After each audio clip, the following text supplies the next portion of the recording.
नमस्कार। मेष लगन और तुला राशि पर चर्चा करेंगे विस्तार से और गोचर की भी बात करेंगे, साथ साथ आपकी महादशाएं और नक्षत्रों का क्या समीकरण है, कौन सी दशा आपके लिए शुभ और अशुभ फल देती है, बहुत कम समय में आपको बताने का प्रयास करूंगा। और जो ये प्रेडिक्शन है ये अक्षरशः अनुमान हमारा एकदम सही है। आप अपनी महादशाओं को इसके साथ जोड़ करके इस फलादेश और गोचर को अपने साथ जोड़ सकते हैं। आइए बात करते हैं मेष लगन की और तुला राशि की। अगर ऐसी पोजीशन बनती है तो 7वें स्थान में चंद्रमा होता है। जीवन साथी का जो पार्टनर हाउस है वो शुभ माना जाता है। ऐसी स्थिति में लड़का हो या लड़की, मेल और फीमेल दोनों को ही पार्टनर अच्छा मिलता है। अच्छा कमाने वाला, अच्छा रहन सहन, अच्छी आजीविका, अच्छी बातचीत, अच्छा व्यवहार, jurisprudence, he knows very well how to talk and behave others, कैसे बात करनी है, व्यवहारिकता जानता है। तो एक प्लस पॉइंट हुआ, मेष लगन तुला राशि, अच्छा पार्टनर मिलेगा आपको लाइफ में, इसमें कोई शक नहीं। और अच्छी कमाई करने वाला, अगर लड़के हैं तो पत्नी अच्छी मिलती है, शिक्षित होती है, गुणवान होती है, नौकरी करती है, बड़े बड़े पदों पर कार्य करती है। ये निर्भर करेगा कि उसके ग्रह और कहां कहां बैठे हैं। This is depend upon the planetary position of individual. अब हम बात करेंगे, चित्रा नक्षत्र हो 2 चरण लास्ट के, 4 चरण स्वाति और विशाखा नक्षत्र के 3 चरण, इनकी तुला राशि बनती है। मेष लगन में आज के समय में गोचर की स्थिति क्या चल रही है, पहले इस पर चर्चा कर लें, फिर आपकी महादशाओं को बहुत संक्षेप में बताने की कोशिश करूंगा। मेष लगन के 11वें भाव में बारिश हो रही है पैसे की, क्योंकि मेष लगन के लाभ स्थान पर और तुला लगन से 5म भाव, कुछ ना कुछ थोड़ी बाधा तो आती है, लेकिन धन की कमी नहीं रहेगी, क्योंकि बृहस्पति भी चल रहा है। गज केसरी योग बना रहा है आजकल तुला राशि वालों के साथ। तो दिस इज फेवरेबल पोजीशन और अच्छी पोजीशन मेष लगन और तुला राशि के लिए आने वाली 15 तारीख को, जब सूर्य का संक्रमण और संचरण होगा तो मंगल आपके लिए वरदान बन जाएगा। लेकिन सूर्य 13 मार्च को मेष लगन के 12 भाव में आएगा, वहीं तुला राशि से 6 आएगा। तो ये बैलेंस करके चलने वाले ग्रह हैं। तुला राशि का मतलब ही बैलेंस होता है। तुला राशि वाला इतना भाग्यशाली होता है कि वो भगवान ने उसको जन्म ही बैलेंस बनाने के दिया।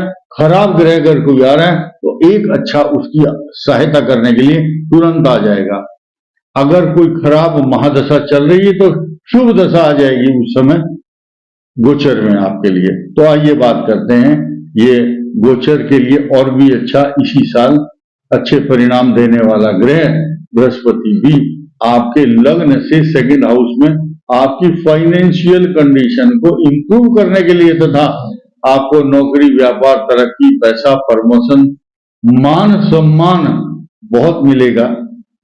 आप देखना इस साल जो चुनाव होंगे उसमें पार्लियामेंट में जाने वाले अधिकांश लोगों की जो दशाएं हैं वो बढ़िया दशा चल रही होगी, तुला राशि वाले अधिक होंगे। मेष लगन उनका जरूर होगा। ऐसा ग्रह इस समय विश्लेषण के रूप में मैं आपको पहले से ही बता रहा हूं। आइए शुरू करते हैं। जो जिनका तुला राशि में चित्रा नक्षत्र है उनकी इस समय लगभग जो 21 साल से ऊपर हो चुके हैं उनकी बृहस्पति की दशा चल रही है, बहुत शुभ फल दे रही है और देगी। कारण यह है कि भाग्य स्थान पे स्वामी की दशा है लगन से। शनि दशा आपको राजा बनाएगी, क्योंकि 10म भाव, एकादश भाव निरंतर शुभ, और इधर उधर घूमने फिरने में या इन्वेस्टमेंट करने में भी कम नहीं है। राहु आपको बहुत खर्चा करा रहा है, एक जगह बैठने भी नहीं दे रहा आपको शांति से। अब उसके बाद 16 साल जो बृहस्पति की दशा है, यानी कि 21 और 16 37, और फिर 56 तक शनि की महादशा रहेगी। शनि की महादशा आपके लिए बहुत शुभ रहेगी। बुध की दशा कष्टकारक रहेगी। इसमें कोई इफ एंड बट नहीं हो सकता, क्योंकि तुला से द्वादश भाव बुध और मेष लगन का तीसरा छठा भाव बुध की राशि, तो बुध की दशा में संघर्ष के साथ धन कमाता है मनुष्य। केतु की दशा कष्टकारक, शुक्र बहुत सुख देने वाला होता है। स्वाति नक्षत्र वाले जिनकी 4 चरण होते हैं और तुला राशि होती है, तो 18 वर्ष तक राहु की महादशा होती है। उसके बाद 34 वर्ष की उम्र से पहले बृहस्पति की दशा के सुख भोग करके ये आनंदित हो जाते हैं। और 34 साल की उम्र के बाद वालों से इस समय मैं बात कर रहा हूं, उनसे जो 34 साल से ऊपर हो गए और